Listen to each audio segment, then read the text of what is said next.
നാമത്തിന് മഹത്വം ഉണ്ടാകുമാറാകട്ടെ. ഇന്ന് ഈ സന്ധ്യയുടെ യാമത്തിൽ ഈ മീറ്റിങ്ങിനായി കടന്നു വന്നിരിക്കുന്ന ഏവർക്കും കർത്താവിന്റെ നാമത്തിൽ സ്നേഹവന്ദനത്തെ അറിയിക്കുന്നു. നമ്മൾ കൂടുതൽ ആളുകളെ പ്രതീക്ഷിച്ചതാണ്. എന്നാൽ ഉള്ളവരും കൂടി പിരിഞ്ഞു പോകുന്ന ഒരവസ്ഥ വരുവാനിടയായിരിക്കും. എന്തായിരുന്നാലും ദൈവം സകലതും അറിയുന്നവരും സകലതും ദൈവത്തിൻ്റെ ഉദ്ദേശത്തിലേക്ക് കൊണ്ടുപോകുന്നവരുമാണ്. തമിഴ് അത് മനസ്സിലാകുന്ന ആളുകൾക്ക് മലയാളം മനസ്സിലാക്കാൻ തമിഴ് സഹോദരങ്ങൾക്കും പ്രയാസമുണ്ട്. അത് എനിക്കറിയാം. ഞാൻ വിശ്വാസത്തിലേക്ക് വരുമ്പോൾ 34 വർഷം മുമ്പ് തമിഴ് ഒരു ആധികാരിക ഭാഷയാണെന്ന് എന്നോട് ഒരാൾ അന്ന് അതിനെ പറഞ്ഞു തരുന്ന ഒരു ആൾ പറഞ്ഞ്, അതുകൊണ്ട് തമിഴിലൂടെ പദങ്ങൾ ഗ്രഹിച്ചിരുന്നാൽ നല്ലതാണ്.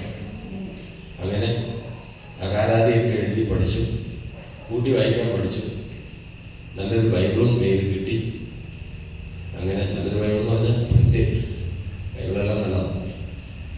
അങ്ങനെ അത് വായിച്ച് ഇതുകൊണ്ടിരുന്നതാണ്. പക്ഷെ പിന്നീട് അതിനുള്ള സാഹചര്യമില്ല, സംസാരിക്കാനും പ്രാക്ടീസ് ചെയ്യാനുള്ള സാഹചര്യം ഇല്ലാത്തതുകൊണ്ട് പിന്നെ അതിലേക്കും തിരിഞ്ഞില്ല. ഇപ്പം തപ്പി വായിക്കുന്നത്. എന്തായിരുന്നാലും ഇന്ന് ഇവിടെ ഇതിനു മുമ്പ് സംസാരിച്ച താരദാസൻ ദൈവത്തിന് വേറെ സംസാരിച്ചപ്പോൾ അത് ട്രാൻസ്ലേറ്റ് ചെയ്യുന്നയാള് അദ്ദേഹവും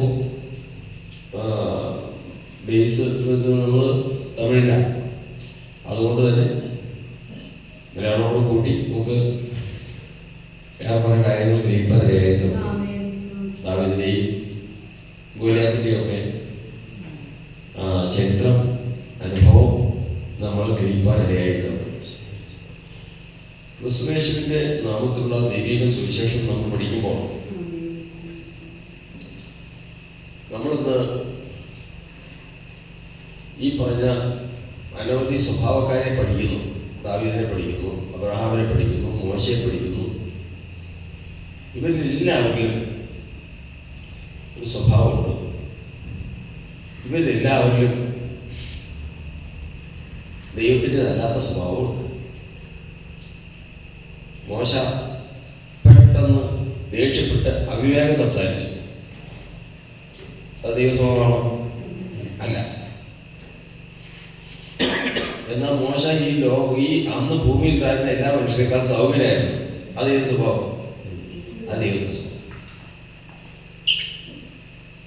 ദാവീദ് തെറ്റ് ചെയ്തു, അത് ദൈവ സ്വഭാവമല്ല. പക്ഷെ ദാവീദ് ദൈവത്തിന് ഹൃദയപ്രകാരം മനുഷ്യൻ. വേറെ മറ്റു വശം എല്ലാവർക്കും നമ്മൾ പഠിക്കുന്നതനുസരിച്ച് മനുഷ്യവംശത്തിൽ ദൈവത്തിലുള്ള ജനത്തിന്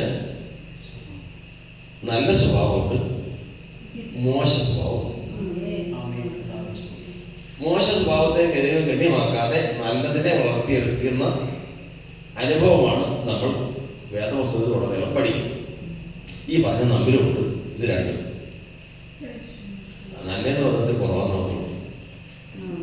തിന്മ ഒരുപാട്. കർത്താവ് തിന്മ ഓർക്കുമായിരുന്നെങ്കിൽ നമുക്ക് നിലനിൽക്കാൻ കഴിയില്ലായിരുന്നു. പക്ഷെ കർത്താവ് ഓർത്തില്ല, കർത്താവ് നന്മയെ ഓർത്തു. പക്ഷെ ഇവിടെ നമ്മൾ പഠിക്കുന്നത് എന്താ അറിയാം, ഇതിപ്പോ എല്ലാവരെയും കുറിച്ചും ഏതെങ്കിലും വിധത്തിലുള്ള കുറ്റം നമുക്ക് പറയാൻ പറ്റും.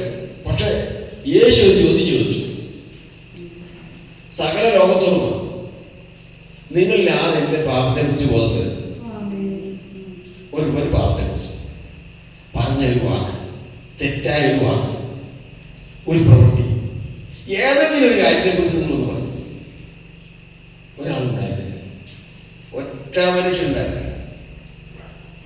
എന്തെങ്കിലും പറഞ്ഞ് പ്രശ്നം ഉണ്ടാക്കാനായിട്ട് ആരുണ്ടായിരുന്നില്ല.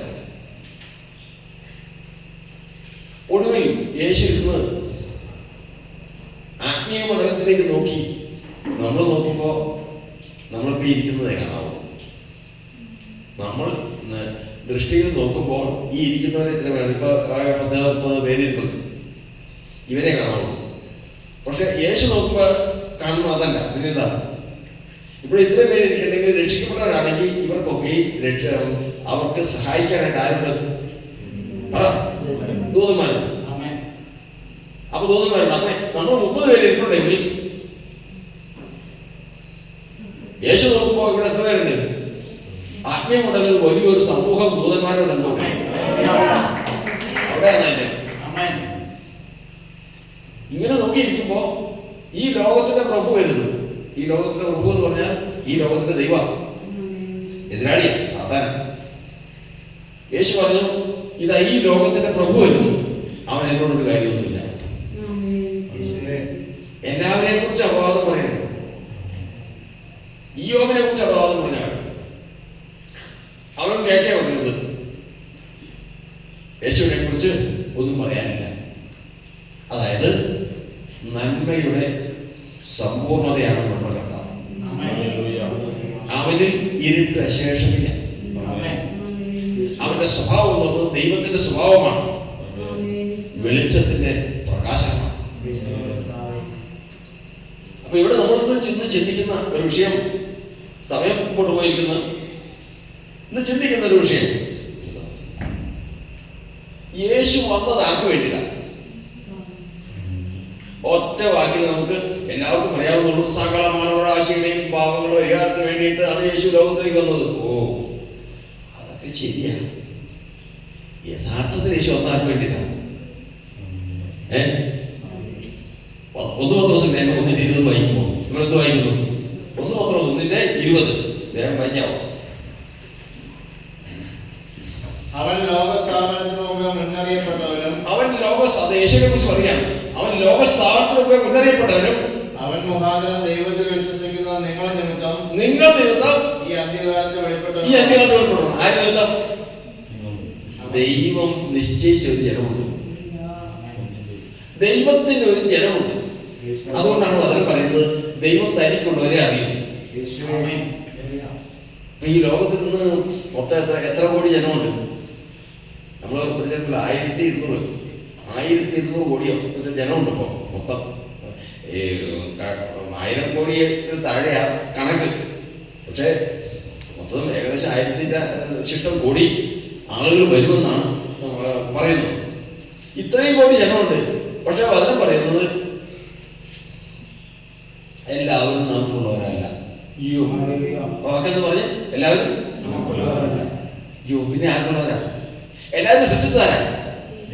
വചനം പറയണം, നമുക്കെല്ലാവർക്കും ഒരു പിതാവല്ല ഉള്ളത്, ഒരു ദൈവമല്ല നമ്മയൊക്കെയും സൃഷ്ടിച്ചത്.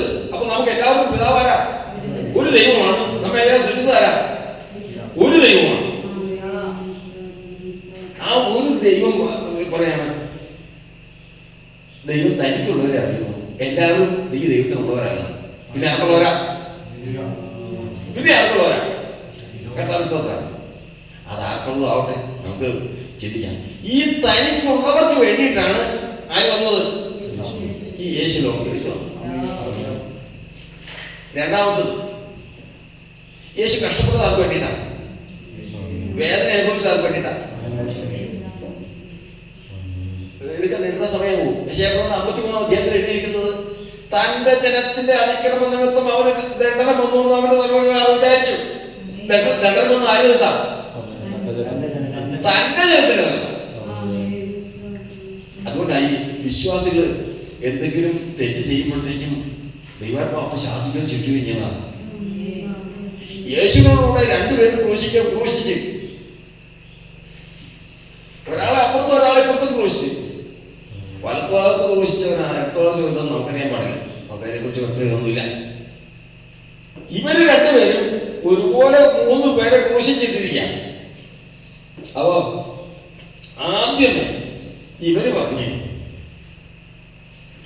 2 പേരും പറഞ്ഞു, നമ്മൾ അതിൽ നിന്ന് മനസ്സിലാക്കണം, നീ ദൈവപുത്രനല്ലേ, ഈ ക്രൂശിൽ നിന്ന് താഴത്തേക്ക് ഇറങ്ങും, കാരണം ഞങ്ങളെ രക്ഷിക്കും. നിനക്കെല്ലാം കഴിയും. കാരണം 5 അപ്പം കൊണ്ട് 5000 പേരുണ്ട്. സമുദ്രത്തിന് മീതെ നടന്നവൻ എന്തെല്ലാം അത്ഭുതങ്ങൾ ചെയ്തവനാ. അവന് ഇതൊരു ഭാരമാണോ? നീ അങ്ങ് ഇറങ്ങുക വേണ്ടിയില്ല. യേശു മറുപടി ഒന്നും പറഞ്ഞില്ല. കുറച്ചുകൂടെ മുന്നോട്ട് പോയി. കാര്യങ്ങൾ കഴിയുന്നതും രക്തമൊക്കെ വാർന്നു മരണത്തോടടുക്കുന്ന സമയമാണ്. മരണത്തോടടുക്കുന്നു പറയുമ്പോഴത്തേക്കും ഒരുത്തൻ കാര്യം മാറി. രണ്ടാമത് ദൈവം പറഞ്ഞു, കള്ളം പറഞ്ഞു, നീ ദൈവപുത്രനല്ലേ, ദൈവം മരിക്കാൻ പോവാ, ഇത് കഴിഞ്ഞിട്ട് പിന്നെ നിന്റെ അത്ഭുതമുണ്ട് അതുകൊണ്ട് ഇതൊന്നും പറഞ്ഞിട്ടൊന്നും കാര്യമൊന്നുമില്ല, ഇപ്പൊ വിളിയിക്കാം, ഇതൊക്കെ ഒന്നിച്ചിറങ്ങാം, നീ ദൈവപുത്രനാണല്ലോ. അപ്പോഴേക്കും മറ്റവരുടെ മനസ്സിലായി. ആരെ? അപ്പുറത്തെ കള്ളന്റെ. കാരണം ഇതിൽ ഒരുത്തനാരാ? ദൈവത്തിനുള്ളവൻ. ഒരുത്തനാണ് ദൈവത്തിനുള്ളവൻ. അത് അവനെ ഓർത്തോണം. തന്റെ ജനത്തിന്റെ അതിക്രമ നിമിത്തം അവന് ദണ്ഡനം വന്നുവെന്ന് അവന്റെ തലമുറയിൽ ആറ് വിചാരിച്ചു. രണ്ടുപേരും എടുക്കുക. ഒരുവൻ എന്തു പറയട്ടെ? അവർക്ക് വിശ്വാസികൾ പറഞ്ഞു കേട്ടിട്ടുണ്ട് പറയുന്നത്, എല്ലാവർക്കും എന്തു ആകാം, നാട്ടുകാർക്ക് എന്തു ആകാം, ജാതികൾക്ക് എന്തു ആകാം, നമുക്ക് മാത്രം ഇടാൻ പാടില്ല. ഇനി മറ്റൊരു വാക്ക് കേട്ടിട്ടുണ്ടോ? സഭയിലോ തന്നെ വിശ്വാസികളെ അവനൊക്കെ എന്ത് പറഞ്ഞാലും ഒരു പ്രശ്നമില്ല. ഞാനിവിടെ ഒന്ന് ഹൃദയത്തിൽ ഒരു ദോഷം ചിന്തിച്ചു പോയാൽ അവിടെ അപ്പത്തന്നെ പ്രശ്നമാണ്.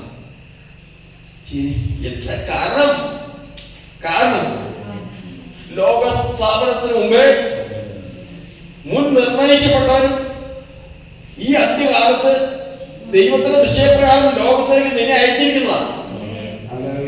മറ്റവരെന്തു പറഞ്ഞാലും അത് കർത്താവിനെ ബാധിക്കില്ല, കാരണം അവൻ അതിനുള്ളതാണ്. പക്ഷെ നീ വന്നു കഴിഞ്ഞാൽ അവൻ വേദനിക്കും. അതുകൊണ്ടാണ് പറയുന്നത് ദൈവത്തിന്റെ ജനം എന്തെങ്കിലും പറയുമ്പോൾ അപ്പൊ ഓർത്തോളണം. ആരെ? ആ നിഷ്കളങ്ക മനുഷ്യനെ, ആ നിരപരാധിയായ മനുഷ്യൻ. ആ മനുഷ്യന്റെ നിഷ്കളങ്കതയെ കുറിച്ചൊന്നും വിവരിക്കണമെന്നുണ്ട്, സമയമില്ല. അത്ര ഭയങ്കരമാണ്. നമ്മള് പറയില്ലേ, യേശു 3 ക്രൂശ് 3 ആണിയില് തൂങ്ങി എന്നൊക്കെ പറയില്ലേ, അവൻ യേശു ക്രിസ്തു ദൈവമാണ്. അവന് 3 നില 30 ആണി അടിച്ചാൽ എന്താ? ഒന്നുമില്ല. അയ്യോ, അങ്ങനെയല്ല. യേശു ക്രിസ്തു ദൈവം തന്നെയാണ്. പക്ഷെ ഈ അനുഭവിച്ചാൽ ആരാന്നറിയാവോ? നിഷ്കളങ്കനായ ഒരു മനുഷ്യൻ. നിഷ്കളങ്കനായ ഒരു മനുഷ്യൻ. ഒരാള് ഇത് ചെയ്തറിയാവോ? ഒരാള് മദ്യപിച്ച് ലെഗ് കെട്ട് തന്റെ കയ്യിലിരുന്ന കത്തി കൊണ്ട് തന്റെ കൈത്തണ്ടയിൽ ഇങ്ങനെ വലിച്ച് ഇങ്ങനെ കീറി മറ്റുള്ളവരെ മുമ്പിൽ കാണിക്കുന്നു. ഒരാൾ മദ്യപിച്ചതിന് ശേഷം ചെയ്യുന്ന ഒരു കത്തി എടുത്തതിന് ശേഷം തൊട്ട കൈ അവൻ കീറി കാണിക്കുന്നു. ഈ കീറി കാണിക്കുന്നത് മനുഷ്യനല്ലേ, പക്ഷെ അത് അവൻ വേദന അവനല്ല അനുഭവിക്കുന്നു. പിന്നെ ആരാ? കാണുമ്പോൾ ഒറ്റ വാക്ക് പറയും, ജാതികളുടെ എന്ന് പറയും, എന്ത് അനുഭവിക്കുന്ന ആരാ? ബോധമില്ല. ഈ ഇരിക്കുന്ന കുഞ്ഞുങ്ങൾ ജനിക്കുന്ന കുഞ്ഞുങ്ങൾ ആ നിഷ്കളങ്കത്തിന് ഒരു ഈർക്കിലെടുത്ത് ഒരു ചെറിയ വള്ളി എടുത്ത് ഒരടി കൊടുത്തു കഴിഞ്ഞാൽ സഹിക്കില്ല അവര്. കാരണം എന്താ? നിഷ്കളങ്കമാണ്. പക്ഷെ ആ കൊച്ചിനെ ജനിച്ച് ദിവസങ്ങളോ പ്രായമായ കൊച്ചിനെ എടുത്തതിന് ശേഷം അതിനവിടെ കിട്ടിയതിന് ശേഷം വേറെ ഒന്നത്തിന് എടുത്തേ അപ്പൊ അറിയാതെ ആരാണ് സമ്മതിക്കില്ല, വെള്ളമുണ്ടാകും. അപ്പൊ അതിനുള്ളിൽ എന്തുണ്ട്? പാപമുണ്ട്. ലോകത്ത് ജനിച്ച് മരിക്കുന്ന സകല മനുഷ്യർക്കും പാപമുണ്ട്. അതുകൊണ്ട് തന്നെ അവർക്ക് ഹൃദയകാഠിന്യമുണ്ട്. അതുകൊണ്ട് തന്നെ അവര് അനുഭവിക്കുന്ന വേദന പൂർണ്ണമായിട്ട് അവർ അനുഭവിക്കുന്നില്ല. പക്ഷെ ഈ മനുഷ്യൻ അങ്ങനെയല്ല. ആരാ? ഈ കിടക്കുന്ന മനുഷ്യൻ. കർത്താവ് സ്തോത്രം. ആ മനുഷ്യന്റെ ശരീരത്തിൽ തൊട്ടാ മതി, പൂർണ്ണ സെൻസ് ഉള്ളവനാണ്. അതിനെക്കുറിച്ച് പഠിക്കണം. ഒരു ചെറിയ വഴി കൊണ്ട് അടി അടിച്ചാൽ മതി. നമുക്ക് എന്ത് വേണമെങ്കിലും അടിച്ചോ കൊന്നോ പ്രശ്നമില്ല. കാരണം നമ്മൾ സുബോധത്തിലല്ല ജീവിക്കുന്നത്. ഇവനോ സുബോധത്തിന്റെ പൂർണ്ണതയാണ്. അത് പഠിക്കുമ്പോഴാണ് അവൻ അനുഭവിച്ച വേദന എത്ര വലുതെന്ന് പഠിക്കുന്നത്. അതുകൊണ്ടാണ് കർത്താവിന്റെ വചനം പറയുന്നത്, അവന്റെ ജനത്തിന്റെ അകത്തെ നിമിത്തം അവന് ദണ്ഡനം വന്നു അവന്റെ തലമുറ ആറ് വിചാരിച്ചു. അവന്റെ ജനത്തിന് വേണ്ടിയിട്ടാണ് രക്ഷപ്പെട്ടത്. ഇനി മൂന്നാമത്തത്, ഇനി വരാൻ പോവാ. ആർക്ക് വേണ്ടിയിട്ടാണ്? തനിക്കായി കാത്തിരിക്കുന്ന തന്റെ ജനത്തിന് വേണ്ടിയിട്ടാണ് വരുന്നത്. അപ്പൊ ഈ ബാക്കിയുള്ള നശിച്ചു പോകുന്നവർക്ക് വേണ്ടിയിട്ടല്ല വരുന്നത്, പിന്നെ അത് വേണ്ടിയിട്ടാണ്. തനിക്ക് വേണ്ടി കാത്തു നിൽക്കുന്ന തന്റെ ജനത്തിന് വേണ്ടിയിട്ടാണ് പോകുന്നത്. 3 വചനം പറഞ്ഞു, മറന്നു പോയത്. ഏതൊക്കെ പറഞ്ഞു? അവൻ വന്നതിന് വേണ്ടിയിട്ടാ, തന്റെ ജനത്തിന് വിടുതലിന് വേണ്ടിയിട്ട്. അവൻ കഷ്ടം അനുഭവിച്ച ആർക്ക് വേണ്ടിയിട്ടാ? തന്റെ ജനത്തിന് വേണ്ടിയിട്ട്, തന്റെ ജനത്തിന് പാപം നിമിത്തം. അവൻ തിരിഞ്ഞ് വരാൻ പോകുന്നതിന് വേണ്ടിയിട്ടാ, തന്റെ ജനം തനിക്ക് വേണ്ടി കാത്തിരിക്കുന്നത് തന്റെ ജനത്തിന് വേണ്ടിയിട്ടാ. അവനൊന്നും അതിനെ ഓർത്തോളണം. അതിൽ പെട്ടല്ലോ. കൃപയാൽ നമുക്ക് അതിൽ പെടുവാൻ അവസരം തന്നല്ലോ കർത്താവ്. ഞാൻ നിനക്കുള്ളവൻ, നീ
നിന്നെ വെട്ടിയെടുത്ത ദീക്കൽപ്പാറയിലേക്ക്, കുഴിച്ചെടുത്ത കനികർമ്മത്തിലേക്ക് അബ്രഹാമിന് പറഞ്ഞതാ. നിന്നെ വെട്ടിയെടുത്ത തീർക്കൽപ്പാറയിൽ നിന്നാണ്. നമ്മള് നോക്കുമ്പോ പാറ പൊട്ടിച്ച് ലോറിയിൽ കയറ്റി സാധനം പോകും, ഇടയ്ക്ക് പാറ അവിടെ ബാക്കിയിരിക്കുന്നുണ്ട്. കൊണ്ടുപോയ പാറ വലിയ പണികൾക്കൊക്കെ ആയിട്ട് വന്ന് പട്ടണത്തിൽ ആകാശം കൊണ്ട് നിൽക്കുന്നു. എന്നാൽ ആ പൊട്ടിച്ചെടുത്ത പാറയോട് പറയാം, നോക്കുക നിനക്ക് കിട്ടിയ ഭാഗ്യം എത്ര വയസ്സ്. ഇന്നും കൽദയപട്ടണമായ ഊരിൽ കിടന്നുകൊണ്ട് നശിക്കുന്നത് എത്രയുണ്ട്. നിന്റെ ദൈവം മുൻകണ്ടതുകൊണ്ട് വിളിച്ച് വേർതിരിച്ച് കൊണ്ടുവന്നതല്ലോ. ഈ സ്ഥാനത്തേക്ക് കൊണ്ടുവന്നാൽ ഒന്ന് അയൽപത്തേക്ക് നോക്കി, ഒന്ന് ജീവിതത്തിലേക്ക് നോക്കി. വിദ്യാഭ്യാസമുള്ളവര്, ദേവദാരു പോലെയുള്ളവര്, പണമുള്ളവര്, വിവേകമുള്ളവര്, കണ്ട ചന്തമുള്ളവര് എത്രയോ പേരുണ്ടായിരുന്നു. അവരെ ആരെയും തൊടാതെ അതിനിടയിൽ നിന്ന് നിന്നെ മാത്രം എടുത്ത് ഇവിടെ കൊണ്ടുവന്നവൻ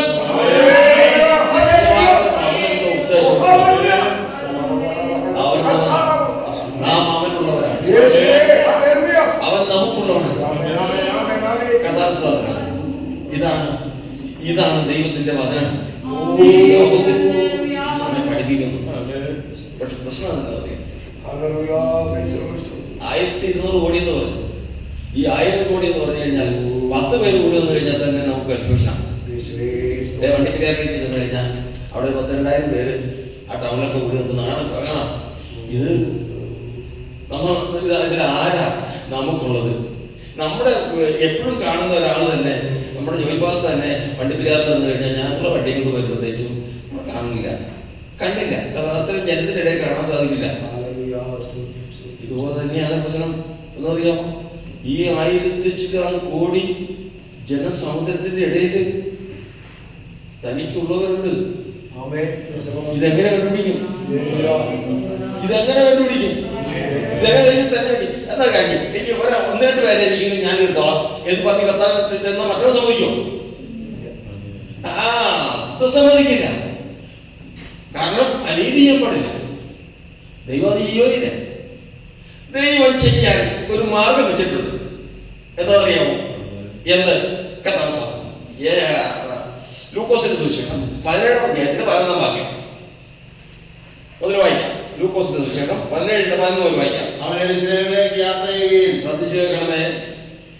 തമിഴ് മാത്രം അറിയാവുന്നവർ 17-11 പറഞ്ഞു കൊടുക്കാൻ. അവൻ യെരൂശലേമിലേക്ക് യാത്ര ചെയ്ത്, അപ്പൊ യെരൂശലേമിലേക്ക് യാത്ര ചെയ്ത് യേശു പോവാ. ശമരിക്കും ഗലീലയ്ക്കും നടുവിൽ കൂടി കടക്കുമ്പോൾ ഒരു ഗ്രാമത്തിൽ ചെല്ലുന്നേരം കുഷ്ഠരോഗികളായ 10 പുരുഷന്മാർ 10 കുഷ്ഠരോഗികൾ. ഈ അന്നത്തെ കാലത്ത് കുഷ്ഠരോഗികൾ ഗ്രൂപ്പായിട്ട് നടക്കും. കുഷ്ഠരോഗികൾക്ക് അവരുടെ വീട്ടിൽ ചെല്ലാൻ പാടില്ല. വീട്ടിൽ നിന്ന് ഇറക്കി വിടും. അവർക്ക് താമസിക്കാൻ പാളയമാണ്. ഇന്നത്തെ അതല്ല. ഇന്നിപ്പോ കുഷ്ഠരോഗത്തിന് ചികിത്സയുണ്ട്. അന്ന് ചികിത്സയില്ല. അവിടെ നിന്ന് ഭവനത്തിൽ നിന്ന് ഇറങ്ങിപ്പോകണം. അങ്ങനെ ഇറങ്ങിപ്പോയി കഴിഞ്ഞാൽ ഇങ്ങനെ ഭവനങ്ങളിൽ നിന്ന് ഇറങ്ങിപ്പോയവരെ കൂടി ഒരു യൂണിയനുണ്ട്. ഇവരുടെ കുറിച്ചുള്ള നിയമം എന്താണെന്നറിയോ? നിയമം എന്ന് വെച്ച് കഴിഞ്ഞാൽ ഒരു പുതപ്പ് ഇങ്ങനെ പുതച്ചോളണം. മൂക്കിന് താഴെ വസ്ത്രം മൂടിക്കൊള്ളണം. എന്നിട്ട് നടക്കുന്ന വഴിക്ക് ഈ റോട്ടിൽ പോവുക. റോഡിൽ പോകുമ്പോൾ എഴുതി വെച്ച ഒരാൾ വന്നു കഴിഞ്ഞാൽ ഉടനെ ഇപ്പം വിളിച്ച് പറഞ്ഞോളണം, അശുദ്ധനാണേ, ഞാൻ അശുദ്ധനാണേ. നമ്മളെപ്പോലുള്ള മനുഷ്യരല്ലേ? നമ്മളെപ്പോലും മനുഷ്യരായി പറയുന്നേ. ആ പ്രായോഗിക ഇതൊന്നും ചിന്തിച്ചുകൊള്ളണം. കൂട്ടത്തിൽ കൂട്ടില്ല, വീട്ടിൽ കയറാൻ പാടില്ല, അവർക്കുള്ള പാളി തെപ്പിക്കൊള്ളണം. നടക്കുന്ന വഴിക്ക് ഇത് കുറച്ച് പറഞ്ഞോളണം, ഞാൻ അശുദ്ധനാണ്, ഞാൻ അശുദ്ധനാണ് എന്ന് തുടങ്ങിയ ബാല്യം മുതൽ തുടങ്ങിയതാ. ഇങ്ങനെ പറയുന്നത് എത്ര പേരുണ്ട്? ഇപ്പൊ 10 പേര്, ഈ 10 പേരും കൂടെ ഒരുമിച്ച് കൂടി നടക്കുക. ജീവിതത്തിൽ നിനക്ക് എന്ത് വേണമെന്ന് ചോദിച്ചാൽ, നിനക്ക് എന്താ വേണ്ടതെന്ന് ചോദിച്ചു കഴിഞ്ഞാൽ ഓരോരുത്തർക്കും ഉത്തരം പറയാനുള്ളത് ഓരോന്നാണ്. എനിക്ക് നല്ലൊരു വീട് വേണം, എനിക്ക് നല്ലൊരു ജോലി വേണം, എനിക്ക് മുടങ്ങാതെ ഭക്ഷണം കഴിക്കാനുള്ള വേണം, പൈസ വേണം. ഇവര് അതൊന്നും ചോദിച്ചില്ല. കാരണം പൈസയാൽ തീരുന്ന വേദനയല്ല അവരുടെ, സമ്പത്തിനാൽ തീരുന്ന വേദനയല്ല അവരുടെ. അവർ അനുഭവിച്ച അപമാനം, അവർ അനുഭവിച്ച ധിക്കാരം ആർക്കും പരിഹരിക്കാൻ സാധിക്കില്ല. അവർക്ക് എന്തെങ്കിലും ചെയ്തു കൊടുക്കാൻ സാധിക്കുമെങ്കിൽ ഒറ്റ ചോദ്യമേ അവർ പുറത്തുള്ളൂ, കർത്താവേ ഞങ്ങളെ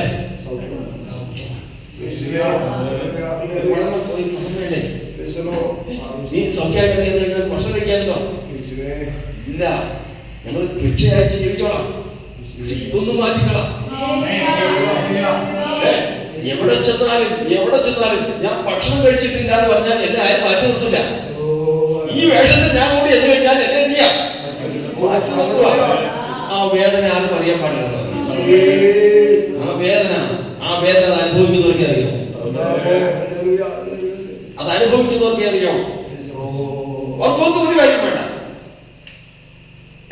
എന്റെ വീട്ടില് എന്റെ സ്വന്തം എന്നെ പ്രസവിച്ച തള്ള, എന്നെ പ്രസവിച്ച എന്റെ അമ്മ, എന്നെ ജനിപ്പിച്ച എന്റെ അപ്പൻ, എന്റെ സഹോദരങ്ങൾ അവരൊരുമിച്ച് കൂടിയിരുന്ന് സംസാരിക്കുമ്പോ ഞാൻ അങ്ങോട്ട് ഒന്ന് കയറി ചെന്ന് ധൈര്യമായിട്ട് ചെന്ന് അവരോടൊപ്പം ഇരുന്ന് ഒരു ഗ്ലാസ് വെള്ളം കുടിച്ചിട്ട് മരിച്ചാൽ മതി.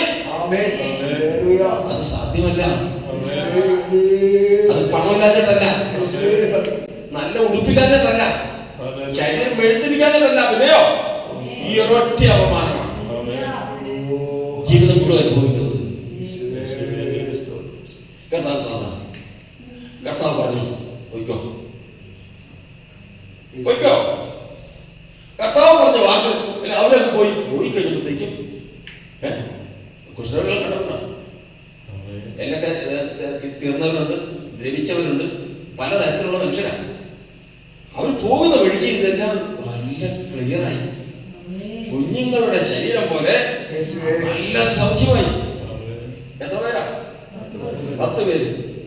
ഇവര് ജാതി എന്നാ? ഇവരാരെന്നറിയാം? 9 പേര് യഹൂദന്മാരാണ്, ഇസ്രായേലിലാണ്. ഒരാളോ? ഒരാള് അന്യജാതിക്കാരനാണ്. ഇവര് 10 പേര് കൂടി സൗഖ്യമായിട്ട് അങ്ങ് പോവാ. പോയി അങ്ങ് പോവാ. 9 പേർ ഒരു അവസരമില്ല, എങ്ങനെയെങ്കിലും അവിടെ ചെന്നാൽ മതി.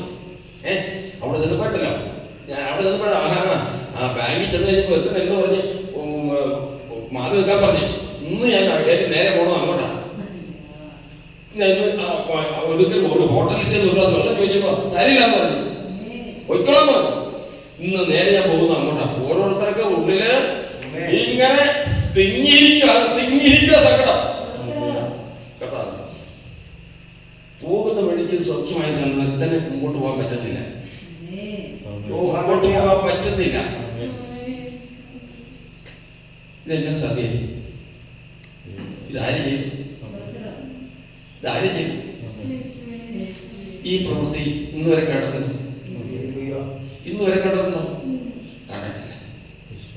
ഓ, സൃഷ്ടിച്ചവനല്ലാതെ ഈ പ്രവൃത്തി ചെയ്യാൻ സാധിക്കില്ല. സൃഷ്ടിച്ചവനല്ലാതെ ഇത് ചെയ്യാൻ സാധിക്കില്ല. അവ ഇവൻ ആരായിരിക്കണം? ഇത്രയും സംഭവിച്ച ഞാൻ ചെന്ന് ഒരു വാക്ക് പറഞ്ഞില്ലെങ്കിൽ നന്ദി ഞാൻ ഒരിക്കലും മറക്കില്ല എന്നൊരു വാക്ക് പറഞ്ഞ് അവനോട് ഒരു വാക്ക് പറഞ്ഞില്ലെങ്കിൽ എന്റെ ജീവിതം എന്താ? അവിടെ നിർത്തി 9 പേരുടെ മധ്യത്തിൽ അവരെ വിട്ടിട്ട് ജീവിതം മടങ്ങി. 9 പേര് വന്നില്ല, 9 പേര് വന്നില്ല. ഇവൻ തന്നെ വന്നു, അന്വേഷിച്ചു, യേശുവിനെ കണ്ടെത്തി.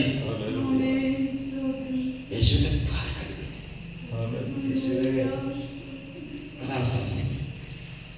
കാഴ്ച കണ്ട് യേശു ചോദിച്ചു, എത്ര പേരായിരുന്നു? 10 പേര്. 9 പേര് നീ ദൈവത്തിന് ഇവൻ എന്താ തിരിച്ചു വന്നേ? ഇവൻ തിരിച്ചു വന്നേ? വാക്യം വായിച്ചേ. അവനാരായിരുന്നു? ശമര്യക്കാരന് വെള്ളം മേടിച്ചു കുടിക്കാൻ പാടില്ല. ശമര്യക്കാരന് വെള്ളം മേടിച്ചു കുടിക്കാൻ പാടില്ല. 10 പേര് ശുദ്ധരായി തീർന്നില്ലയോ? 9 പേര് എവിടെ? ഈ അന്യജാതിക്കാരനല്ലാതെ ദൈവത്തിന് മഹത്വം കൊടുക്കാൻ മടങ്ങി വന്നവരായി ആരെയും കാണുന്നില്ല. ഓ, ഇവ മടങ്ങി വന്ന എന്തിനു വേണ്ടിയിട്ടാ? ദൈവത്തിന് മഹത്വം കൊടുക്കാൻ. മനസ്സിലായി? ഇവൻ ഇന്ന് യേശു ദൈവം എന്ന് പറയാനൊക്കെ എന്തൊരു മടിയാ. ഇത് ഇവൻ ആരാണെന്ന് ഇന്നും അറിയാതെ പാസ്റ്റർമാർ തപ്പുന്നു, പ്രഭുക്കന്മാർ തപ്പുന്നു. അവനൊരു മടിയുണ്ടായില്ല. കാരണം എന്താ സംഭവിച്ചതെന്ന് അവനറിയാം. എന്താ സംഭവിച്ചതെന്ന് എന്നെ സൃഷ്ടിച്ചവനല്ലാതെ ഈ ക്രിയ ചെയ്യാൻ കഴിയുന്നവൻ ആരുമില്ല. മനസ്സിലാക്കിയിട്ടുണ്ടോ? ജീവിതത്തിൽ അനുഭവിച്ചവർക്ക് അറിയാവൂ അവൻ ആരാണെന്ന്. അവൻ ആരാണെന്ന് അനുഭവിച്ചവർക്കേ അറിയാവൂ. അതുകൊണ്ടാണ് വിശ്വസ്തന്മാരെ വിളിച്ചതിന് ശേഷം യേശു ആരെന്ന് നീ മനസ്സിലാക്കിയ ചരിത്രമൊക്കെ പറയാൻ പറഞ്ഞു കഴിഞ്ഞാൽ മടിയൊന്നുമില്ല. അവിടെ അവൻ ആരാണെന്നുള്ളത് യാതൊരു സംശയമില്ല. ഇവൻ ദൈവത്തിന് മഹത്വം കൊടുക്കാൻ ഇവൻ ഒരുത്തൻ മടങ്ങി വന്ന് വേറെ ആരെയും കണ്ടില്ലല്ലോ.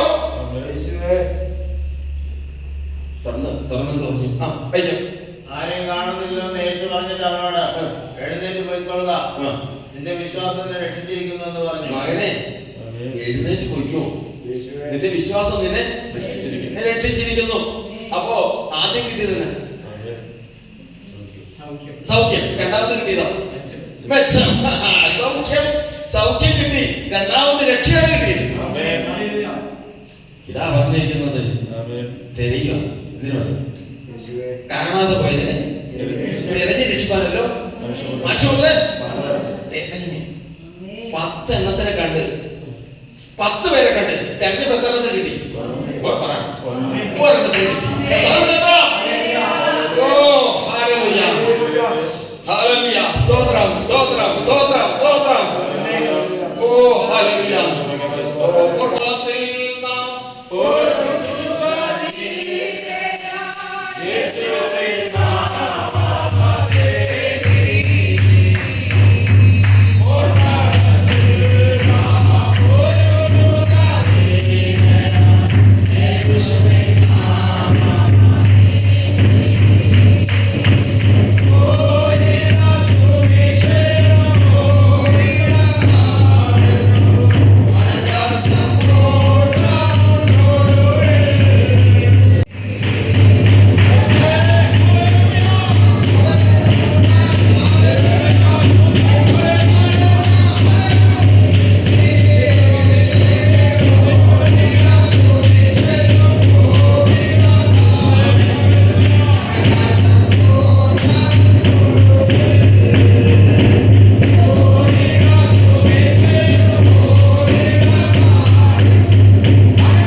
തിരയുക, തിരഞ്ഞു നോക്കുക.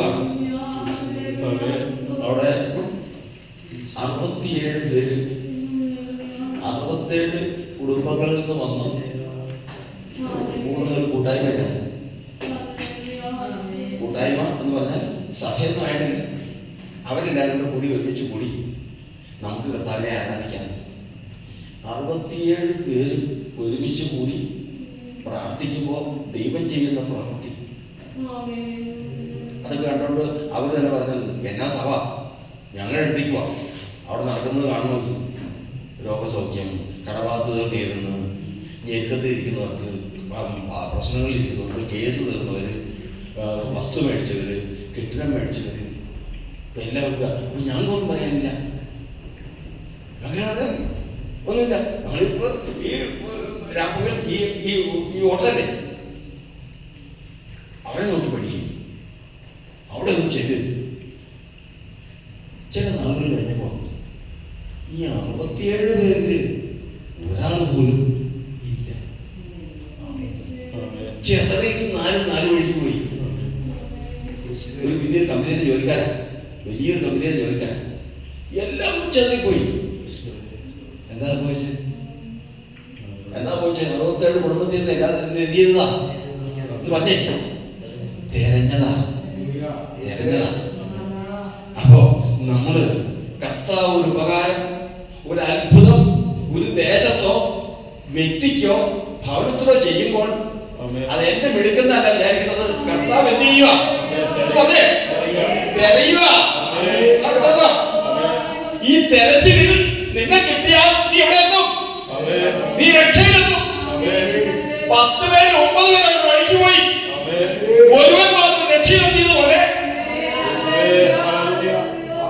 തെരച്ചിലിൽ കിട്ടിയാൽ സ്വത്രം കിട്ടിയ ഉപകാരം വെച്ചുകൊണ്ട് അവനോട് വഴിക്ക് പോകും.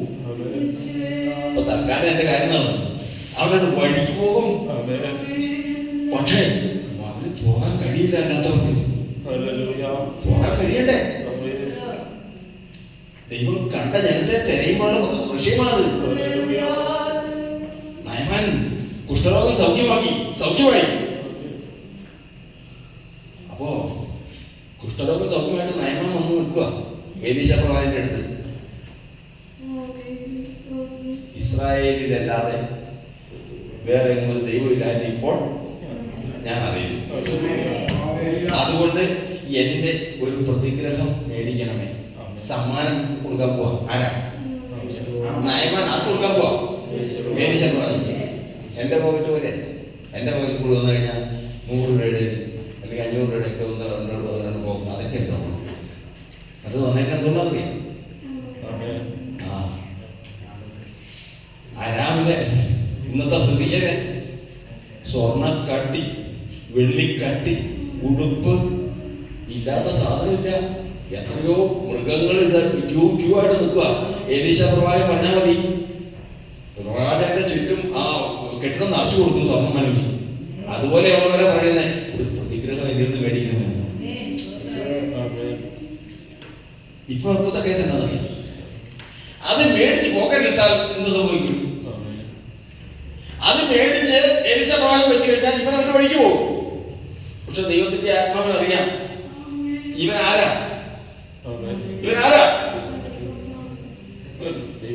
മൂന്ന് കാര്യങ്ങൾ പറഞ്ഞു. എന്തിനാ? യേശു വന്നതിന് വേണ്ടിട്ടാ. അതുപോലെ തന്റെ ജനത്തിന് വേണ്ടിട്ട്. യേശു കഷ്ടം അനുഭവിച്ചതിന് വേണ്ടിട്ടാ. തന്റെ ജനത്തിന് വേണ്ടിട്ട്. യേശു വരുന്നതിന് വേണ്ടിട്ടാ. തന്റെ ജനത്തിന് വേണ്ടിട്ട്. ഈ തന്റെ ജനത്തിലുള്ളതിനെ എങ്ങനെ കണ്ടെത്തണം? തെരഞ്ഞു കണ്ടെത്തണം. തെരയണതിന് മുമ്പ് കഥ വായിക്കുന്നതാ. എന്താ? അത്ഭുതം, രോഗസൗഖ്യം, പണം, അനുഗ്രഹങ്ങൾക്കെല്ലാം കൊടുക്കുക. ഇത് കിട്ടിയ വഴി പോകുന്നവൻ ആ വഴി പോയി. എന്നാൽ എൻ മനമേ യഹോവേ, എന്റെ സർവാന്തരവും വിശ്വാസത്തെ, എൻ മനമേ യഹോവേ, അവന്റെ ഉപകാരങ്ങൾ മറക്കരുത്. ഒന്നും മറക്കരുത്. കാരണം ഉപകാരം മേടിച്ചതിന് ശേഷം അത് മറന്ന് സ്വന്തം വഴിക്ക് പോകുന്ന ജനമാണ് ഈ ലോകം. അതുകൊണ്ട് നീ ലോകത്തിലുള്ളതിനെ പോലെ എണ്ണപ്പെടാതിരിക്കാൻ നിനക്ക് ചെയ്യുന്നത് ഒരിക്കലും മറന്നു പോകരുത്. കാരണം അതിന്റെ ഓർമ്മയിൽ നിന്നെ രക്ഷ കാത്തിരിക്കുന്നു.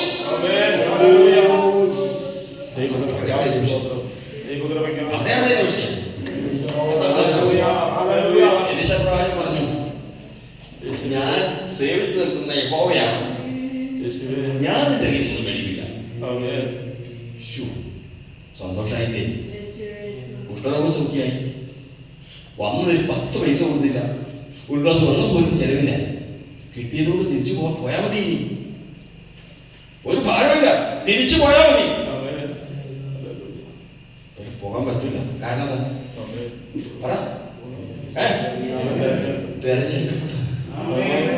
തെരഞ്ഞെടുക്കപ്പെട്ടവനാ. കഴിയില്ല. ഇരിക്കുന്ന സഹോദരങ്ങളെ, നിങ്ങൾക്ക് കഴിയില്ലത്. എന്റെ കയ്യിൽ കിട്ടിയത് കിട്ടി. ഇനി നിങ്ങൾ നിങ്ങളുടെ കാര്യം നോക്കി പോകാൻ പറയാൻ പറ്റില്ല നിങ്ങൾക്ക്.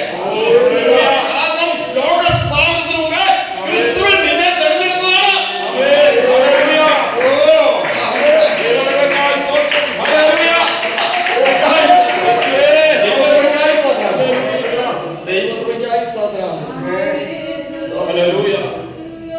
ഇതിനു വേണ്ടിയിട്ടാണ് ഈ തെരച്ചില്. ഇന്ന് ഈ വചനം പ്രാർത്ഥിച്ച് ദൈവത്തിന്റെ ആത്മാവെന്ന വചനത്തെ ഓർത്തുകൊള്ളുക. മത്തായിയുടെ സുവിശേഷം 11:20. മത്തായിയുടെ സുവിശേഷം 11-ാം അധ്യായത്തിന്റെ 20-ാം വാക്യം. പിന്നെ അവൻ തന്റെ വീര്യപ്രവൃത്തികൾ മിക്കതും നടന്ന പട്ടണങ്ങൾ മാനസാന്തരപ്പെടാകിയാൽ അവയെ ശാസിച്ചു തുടങ്ങി. പിന്നെ അവൻ തന്റെ വീര്യപ്രവൃത്തികൾ മിക്കതും നടന്ന പട്ടണങ്ങൾ മാനസാന്തരപ്പെടാകിയാൽ അവയെ ശാസിച്ചു തുടങ്ങി. യേശു ഓരോ ദിക്കിലും പോയിട്ട് അത്ഭുതം ചെയ്തതും മരിച്ചവരെ എഴുന്നേൽപ്പിച്ചതും കാഴ്ചയില്ലാത്തവർക്ക് കാഴ്ച കൊടുത്തതും ആയിട്ട് ആ പട്ടണത്തില് യേശുവിന്റെ നന്മ അനുഭവിക്കാത്ത ആരുമില്ല. യേശു പറഞ്ഞ നന്മ അനുഭവിക്കാത്ത ആരുമില്ല. ആ നന്മ അനുഭവിച്ചപ്പോ കർത്താവ് ചെയ്തോണ്ടിരിക്കുക. തെരഞ്ഞോണ്ടിരിക്കുക. നമ്മളെ തെരഞ്ഞതല്ലേ? ഓർത്തു നോക്കാം. നമ്മളെ തെരഞ്ഞതല്ലേ? തെരഞ്ഞോണ്ടിരിക്കുക. ഒരാള് പോലും ഇല്ല. എത്രയും അത്ഭുതം ചെയ്ത് അപ്പം നിന്ന് വയറ് പറഞ്ഞ് കാര്യസാധ്യത നേടിയിട്ടും ഒറ്റ എണ്ണം തിരിച്ചില്ല. അപ്പോഴാണ് പറഞ്ഞ വാക്ക്. പറഞ്ഞേ വായിച്ചേ. കോരസീൻ എന്ന് പറഞ്ഞൊരു സ്ഥലമുണ്ട് അവിടെ. കോരസീനെ നിനക്ക് കഷ്ടം. കഷ്ടം. നിങ്ങളിൽ നടന്ന വീര്യപ്രവൃത്തികൾ സോരിലും സീദോനിലും നടന്നിരുന്നെങ്കിൽ അതെന്തുവരെയും നിൽക്കുമായിരുന്നു. ഇന്ന്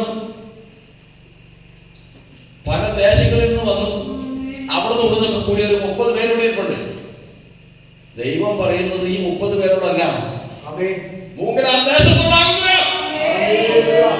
അത് വന്നു പറയുന്നത് നിങ്ങളിൽ നടന്ന അത്ഭുതങ്ങൾ, വീരപ്രവർത്തികൾ സൊദോമിൽ നടന്നുവെങ്കിൽ അവർ മാനസാന്തരപ്പെടുമായിരുന്നു. ഇത്രയും കാലം കർത്താവ് തിരഞ്ഞിട്ട് രക്ഷയിലേക്ക് കിട്ടിയില്ല. ശാസിക്കുന്നവൻ ഉയരത്തിൽ നിന്ന്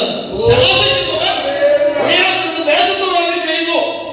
ദേശാധികാരത്തോട് സംസാരിക്കാൻ വേണ്ടിയുള്ളത് വല്ലവനുമല്ല, ദേശാധികാരത്തോട് സംസാരിക്കാൻ കഴിയുള്ളവൻ, ആർക്കും അടച്ചുകൂടാത്തവൻ തുറക്കുവാൻ കഴിയുള്ളവൻ, ആർക്കും തുറന്നുകൂടാത്തവൻ അടയ്ക്കുവാൻ കഴിയുള്ളവൻ. ഞാൻ നിർണയിച്ചിരിക്കുന്നു ആരതിനെ ദുർബലമാക്കും നല്ല ചെയ്തവൻ. ഞാൻ എന്റെ ഭുജം നീട്ടിയിരിക്കുന്നു ആരതിനെ മടക്കും നല്ല ചെയ്തവൻ. സൈനികരുടെ ദൈവം ഈ ദേശത്തോട് സംസാരിക്കുന്നു. ഇന്നും ഈ ചില അത്ഭുതങ്ങൾ തിരഞ്ഞിട്ട് ഒരാളെ പോലും കിട്ടുന്നില്ല. ന്യായവിധി വരുന്നതിന് മുമ്പേ മാനസാന്തരപ്പെട്ടുകൊള്ളുകയും, ന്യായവിധി വരുന്നതിന് മുമ്പേ മാനസാന്തരപ്പെട്ടുകൊള്ളുകയും.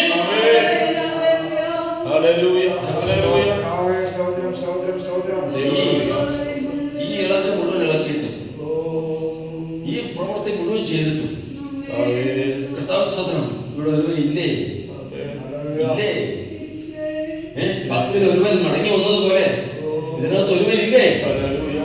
എന്നാൽ ഓർത്തുകൊള്ളുക, ഓർത്തുകൊള്ളുക, വെറുതെ വിടുന്നവനല്ല ദൈവം.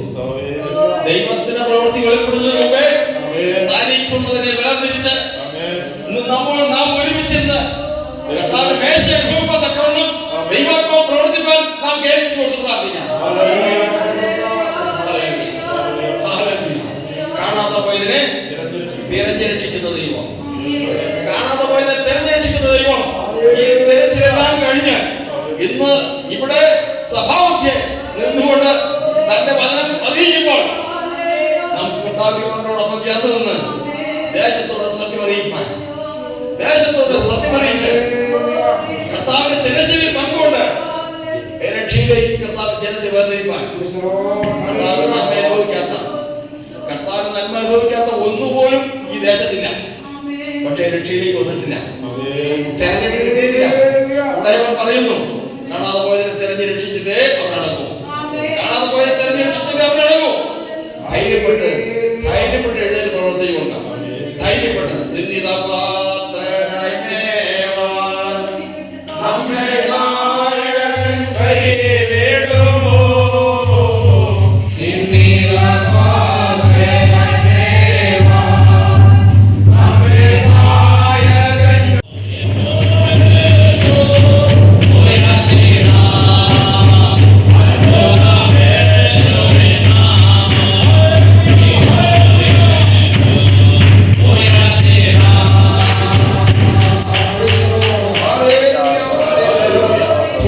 നമുക്ക് പ്രാർത്ഥിക്കാം. നമ്മുടെ കണ്ണുകളടയ്ക്കാം. നൽകപ്പെട്ടതായ വചനത്തെ ഓർത്തുകൊണ്ട് നമുക്ക് പ്രാർത്ഥിക്കാം. Hallelujah, hallelujah, hallelujah. നമ്മളെ തന്നെ താഴ്ത്തി പ്രാർത്ഥിക്കാം.